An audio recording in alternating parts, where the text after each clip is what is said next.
You don't restore something, again, remember, unless you actually had it once and then you lost it. So how do you lose it? Don't ever forget. If breaking the law caused them to lose favor, and that should be abundantly clear reading from Genesis all the way through to Matthew, that they lost favor because they broke obedience to that authority. They came out from the light authority and went to some sort of darkness authority. Self-authority or no authority, whatever it was. Some other authority. Clearly not Elohim's authority, right? So if that's what caused them to lose favor, how can we say that the problem then is the law? Let's wipe out the law. Then how can you possibly get restored to favor if the thing that you did to break it is not there for you now to fix it? You fix it by fixing it. I know that was way too profound for most of you. But you fix it by fixing it. All right?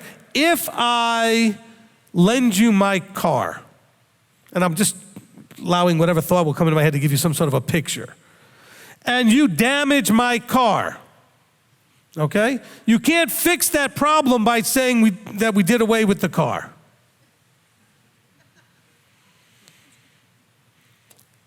If you damage the bumper and you go and get the bumper fixed, and now give me back my car fixed, you've restored it and you've fixed the problem. Getting rid of the car, you can't say, well, you know, I damaged the car, but really the problem was that you gave me the car, so I had a car, so I just decided to get rid of the car. Now there's no problem. Does that restore our relationship? I think I like this analogy. I think it's a good picture for you. Because you all realize how absolutely stupid that sounds. Okay? But I think that's kind of what we're trying to, Christianity tries to do with this whole thing. We gave you the covenant, which included the law. You kept breaking the law, so you get to come back in and we'll just get the law out of the way. Just get rid of that's clearly the problem. Okay, the car wasn't the problem. The one driving it probably was. Okay?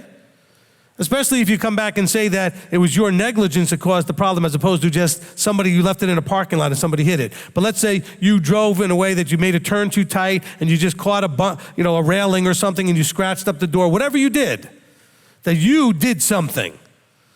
Let's assume in this scenario that something didn't just happen, but you, in driving it, did something to it. You did not care for it appropriately or something like that.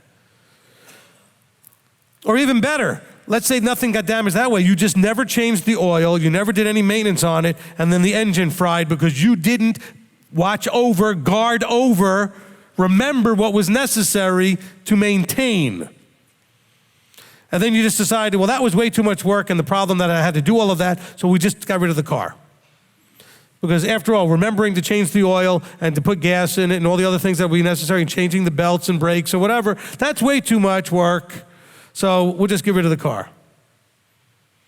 But now you don't have a vehicle to get you where you need to go. That's really a really good analogy because the Torah is the vehicle that gets you where you want to go, the kingdom. Okay? So let's just get rid of the vehicle and then we think we're still going to get to the kingdom. And then there are people out there that will misquote me and say, oh, but he took Yeshua completely out of that whole thing. No, I didn't. Yeshua is the lawgiver. He's the walking, talking Torah. He's the Word made flesh. He is the voice we're supposed to be listening to. All things were made. We read it right here. All things were made by and through and for Him. So if I'm going to focus on Torah observance, I'm doing that because that's what's well-pleasing and worthy of the Master. It doesn't diminish the Master. It elevates the Master into the authority that puts me in light authority instead of darkness authority. That's all it is. It keeps you in the correct authority.